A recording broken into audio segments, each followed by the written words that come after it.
Welcome, beautiful Paris Saint-Germain family. Let's take the headphones down and let's put the concentration on because we're here talking about the upcoming Champions League games between FC Barcelona, Inter Milan, and Paris Saint-Germain versus Arsenal. And I couldn't be more excited about these two ties. Into the Champions League semi-final. And I remember one thing that people have said, is this the best semi-final in how long?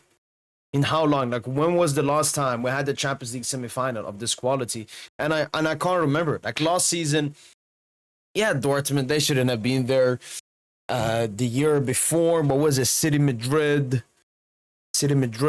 Inter, AC Milan, and then the year before, I think Villarreal was there. So it's always been like three good teams and one average. This time, no one's average here. Maybe you could say Arsenal was maybe average before this Madrid, because this one right here changed the mindset around Arsenal 100%. In my opinion, it changed.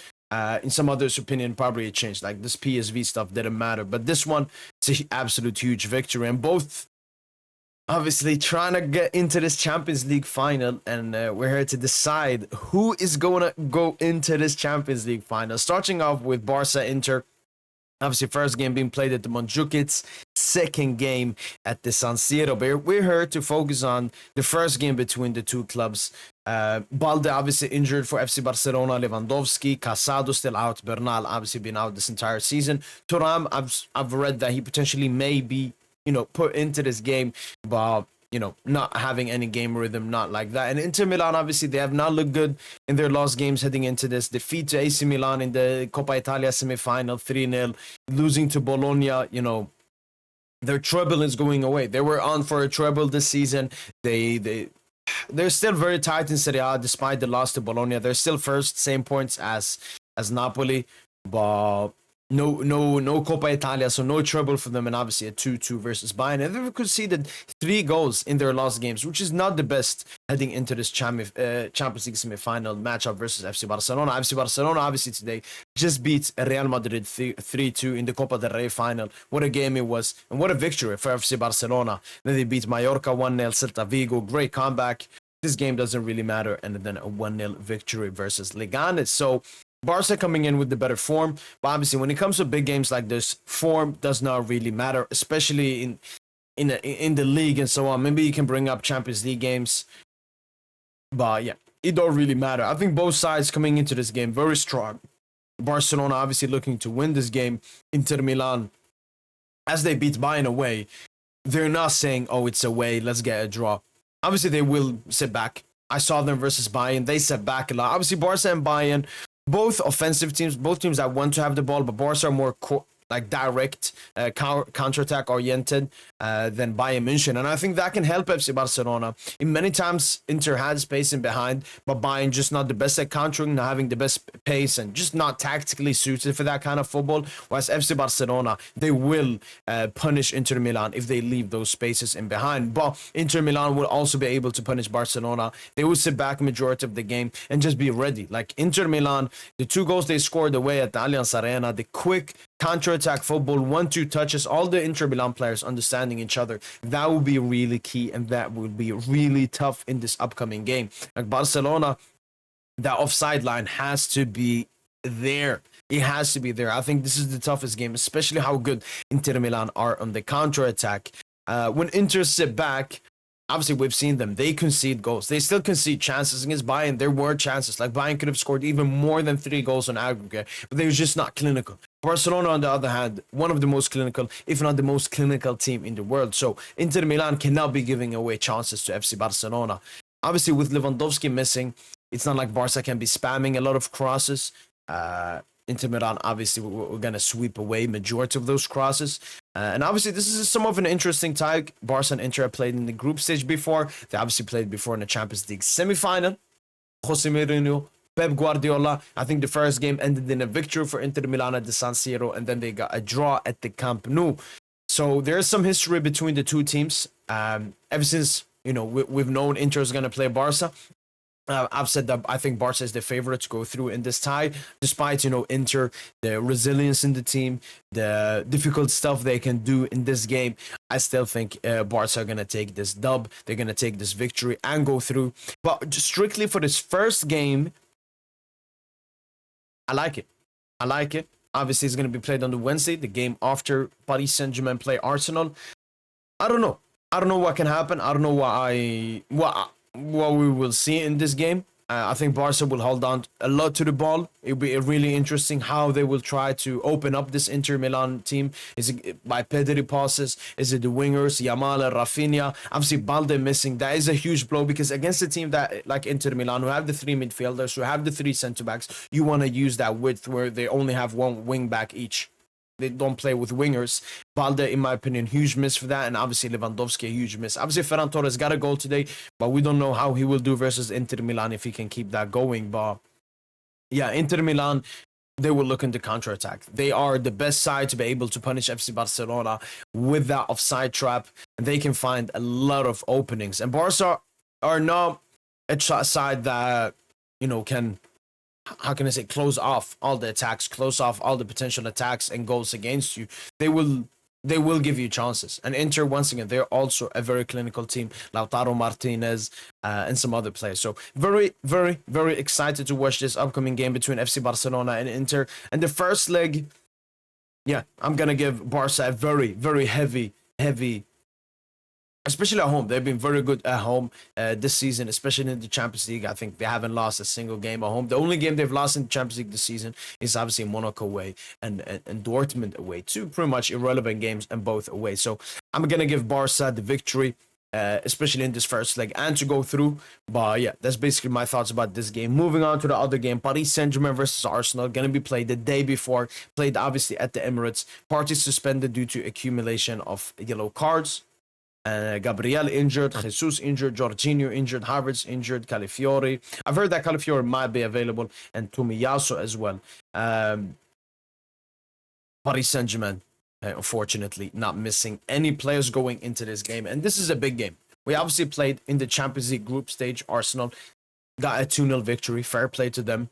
We were not that good on that day. And even Arsenal, even Arsenal fans said it, and I agree with them. I felt they were in second gear for a lot of periods of that game because we were just not that good. We couldn't progress the ball through their high press, and we didn't put them in a pressureful situation by not pressing them at all. I don't know what went through Luis Enrique's head when making that decision. But obviously, this is going to be a completely different game. It's somewhat of a different Arsenal, but it's a completely different Paris Saint-Germain going into this game at the Emirates as well. And I've talked with Tosin about this in the post-match podcast. Out of this game and the game we have at the back, this is the game I want to win more. First of all, it's revenge.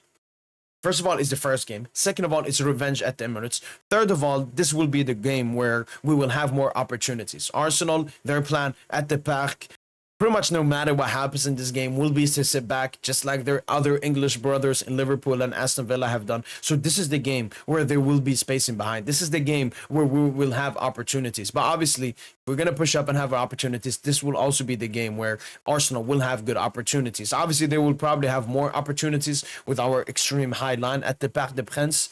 But yeah, once again, very excited for this game. Paris Saint-Germain obviously coming in as the favorites into this game. More Champions League experience, being at the stage, better manager, more experienced manager, better season, better team, better individuals. But the thing with Arsenal is, I've looked like a stat, like their stats against the top 6 sides in the Premier League. I don't think they've lost to them this season. They've probably not lost to them last season too. So they are a very, very difficult side to beat. That's the thing with Arsenal. I compare them a bit to some other defensive sides like an Atletico or something. They're just very hard to beat. Are they that good offensively? No. Are they that great offensively? No. But they're very hard to beat. And the thing with Arsenal is they can just survive, and then get a good counter. Obviously, set pieces. I saw stats. I think we've conceded like 38% of our goals from set pieces. That's like Arsenal's biggest strength. I know that they're missing Gabriel, who is their main guy on set pieces, but every single set piece I'll be sitting like this versus Arsenal. It was the same thing versus Liverpool. We obviously managed to survive that game, and that's what I'm looking for Paris Saint-Germain in this game. I think in this game, as we saw for the first game versus Arsenal and the Arsenal Madrid first game, We cannot go down. Arsenal is a team you do not want to go down to. We can absolutely not go down in this game. So the main focus in this game obviously has to be the defense and then finding those opportunities.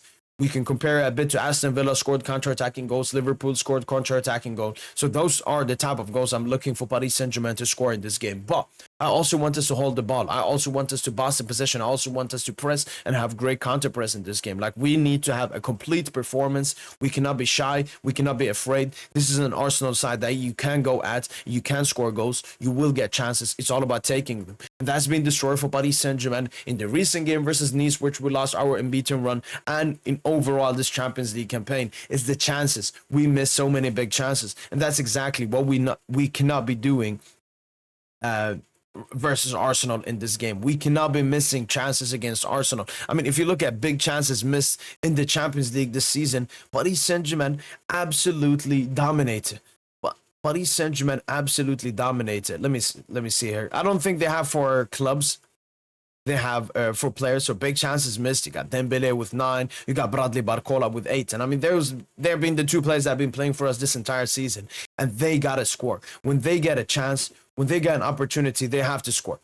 They have to score. I don't want to go after this game saying, oh, we should have been more clinical. We could have done more. We should have done more. No, we need to be clinical versus Arsenal. Arsenal on our side, we will get unlimited chances versus. So the chances that we do get, we need to be clinical. And then obviously I'm looking at the defense. I'm looking at Gianluigi Donnarumma. I'm looking at Marquinhos. I'm looking at Pacho. I'm looking at Hakimi. I'm looking at Nuno. And the midfielders. Vitinha has been a bit questionable defensively recently. He has to pull up in this game. Achraf Hakimi, pull up.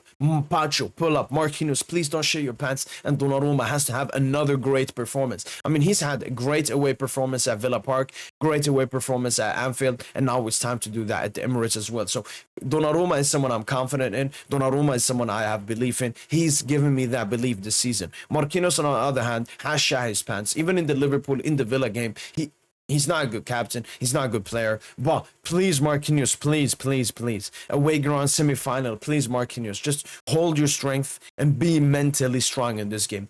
Looking at Arsenal in this game, from the two games, especially looking at the Madrid tie previously and how the Villa game against PSG and Liverpool, they want to take a lead to go to the other game. They want to take a lead. If Arsenal draw this game, for Arsenal, stylistically, how they are as a team, mentality as well, they need to win this game. They need to win this game. Because it will be very difficult. And I'm saying this knowing that the Parc is not a fortress. There's a higher likelihood Arsenal beats us at the Parc than at the Emirates. Because we're much better away than we are at home. The recent only defeat we've had in Ligue 1, well, guess where that was? At the Parc des Princes. All the defeats we've had in the UCL this season at the Parc des Princes, apart from the Villa Park defeat.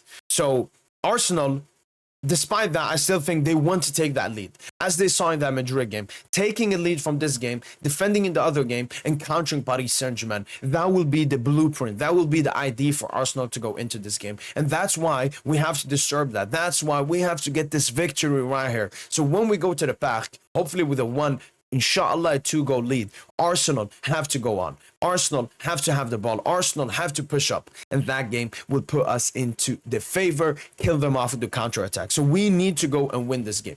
This game must win for us. This is the game that I want to win more than the game at the Parc des Princes. Yes, we're comfortable. Yes, we have the ultras. But this is the game that I want to win. This is the game where we lost. We lost at Emirates. We have to win now at the Emirates. Looking at Arsenal, obviously, the goalkeeper will be the same in David Raya. The defense will be the same for Arsenal in this game. The question, obviously, is the midfield. It's definitely going to be Declan Rice and Ødegaard. But with Partey missing, is Merino. I think that's the most probable thing. Declan Rice drops as the 6, and then Ødegaard maybe as the box-to-box, sometimes in a double pivot with Rice, and then Merino as the offensive 8, Saka, Martinelli as the wings, and Trossard false line. Now, obviously, Son versus Crystal Palace scored a good goal in that game, so he'll be the false line for Arsenal in this game. Basically having another midfielder because he drops back a lot. Declan Rice obviously won't be able to push up as much in this game with the absence of Partey in this game. Ødegaard, huge question marks over him. Like every single big game I've watched Ødegaard, man, he just stinks up. He doesn't have the mentality. I don't know why he has the captain armband on, but he needs to have a big game for Arsenal. Bukayo Saka, despite just coming back for Arsenal, he's been put into war, into warfare. He needs to have a great game for Arsenal in this game. As I've mentioned before, I do think obviously Arsenal offensively are reliant on Saka. So that's why Nuno Mendes, I'm looking at you. We saw what you did versus Salah. We saw you had a good game versus Saka in the first game. Make sure, Nuno, to lock Saka up as much as possible. I could see him go past you 1-2 times. That's calm. But make sure that every single time Saka has the ball close to you, he's frightened. He's scared. Because he knows how tough you are, athletically, defensively, physically. Obviously, I will have so much more to talk about this upcoming Paris Saint-Germain and Arsenal game. We're going to have some more videos, some more content with other Arsenal content creators as well, getting their perspective. So, no, there's a lot of excitement going into both of these Champions League games. Barca-Inter, I see Barca winning the first game. Paris Saint-Germain, Arsenal, I see Paris Saint-Germain winning this game because we need to. We have to, especially with the recent form, the lackluster performances, the sometimes arrogance, the complacency from this Paris Saint-Germain team. I need to see something big in this upcoming Arsenal game. Arsenal, as I said, they will make this into the final. As if it was only 2 games being played. They're going to make it into 1 game being played here at the Emirates. They badly need this victory, and we badly need it too. I'm so excited for both of these semi-final legs because, yeah, it's 2 good sides, 1 offensive, 1 defensive.